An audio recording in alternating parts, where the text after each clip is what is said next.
Net പരീക്ഷയ്ക്ക് പുതിയ മാർഗനിർദ്ദേശവുമായി NTA. പുനഃപരീക്ഷയ്ക്ക് അധിക ഫീസ് നൽകേണ്ടതില്ല. സുതാര്യവും കൃത്യവുമായി പരീക്ഷ നടക്കുമെന്നും NTAയുടെ ഉറപ്പ്.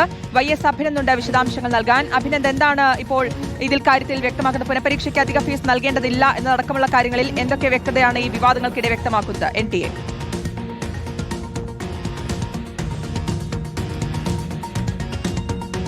ശ്രുതി, വിവാദങ്ങൾക്കിടയിൽ ഇപ്പോൾ മാർഗനിർദ്ദേശവുമായി NTA രംഗത്തെത്തിയിരിക്കുകയാണ്. ചില പ്രധാനപ്പെട്ട കാര്യങ്ങളാണ് വ്യക്തമാക്കിയിട്ടുള്ളത്. സെപ്റ്റംബർ 9-നും 10-നുമാണ് NTAയുടെ പുനഃപരീക്ഷകൾ അത് നടത്താനുള്ള തീരുമാനത്തിലേക്ക് എത്തിയത്. സോഷ്യോളജി, ഹിന്ദി, ഇംഗ്ലീഷ് പരീക്ഷകളായിരിക്കും സെപ്റ്റംബർ 9, 10 തീയതികളായി നടക്കുക.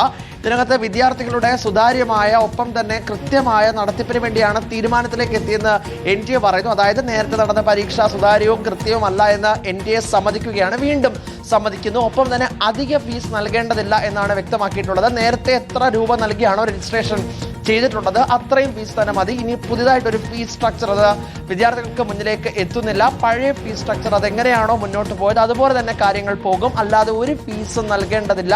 ചില ആശങ്കകൾ അത് സമൂഹ മാധ്യമങ്ങളുണ്ടായിരുന്നു. മാധ്യമങ്ങൾക്ക് മുന്നിൽ പ്രതികരണവുമായി ചില വിദ്യാർത്ഥികളടക്കം രംഗത്തെത്തിയിരുന്നു. അതിനകത്ത് ഇപ്പോൾ ഒരു വ്യക്തത വരുത്തിയിരിക്കുകയാണ്. ഒപ്പം വീണ്ടും വീഴ്ച സമ്മതിച്ചിരിക്കുകയാണ് NTA. അധിക ഫീസ് ഈടാക്കുകയില്ല, അധിക ഫീസ് നൽകേണ്ടതുമില്ല എന്ന് പറയുന്നു. ഒപ്പം തന്നെ കൃത്യമായ സുതാര്യമായ രീതിയിൽ പരീക്ഷ നടത്താനാണ് ഇത്തരത്തിലേക്കൊരു സമീപനം അത് NTAയുടെ ഭാഗത്തു നിന്നും ഉണ്ടായിരിക്കുന്നു പറയുന്നു. വിദഗ്ധ സമിതിയുടെ റിപ്പോർട്ട് പ്രകാരമായിരുന്നു NTA പുനഃപരീക്ഷ നടത്താനുള്ള തീരുമാനത്തിലേക്ക് എത്തിയത്. ഇംഗ്ലീഷ്, സോഷ്യോളജി, കൊമേഴ്സ് പരീക്ഷകളിൽ ഏറ്റവും കൂടുതൽ വ്യാപകമായിട്ടുള്ള വ്യാകരണ പിഴകൾ ഉണ്ടായതും അക്ഷര തെറ്റുകൾ ഉണ്ടായതും അത് സോഷ്യോളജി പരീക്ഷയിലായിരുന്നു.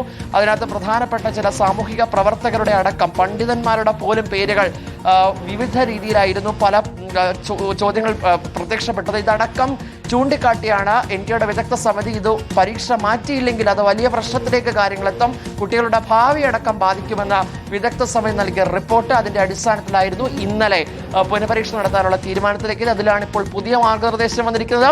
അധിക ഫീസ് നൽകേണ്ടതില്ല എന്ന് വ്യക്തമാക്കിയിരിക്കുന്നു. ചില ആശങ്കകളുണ്ടായിരുന്നു, അത് കുറച്ചുകൂടി പരിഹരിക്കുകയാണ് NTA. അതേസമയം തന്നെ NTAക്കെതിരെ വിമർശനം ശക്തമാകുന്നു.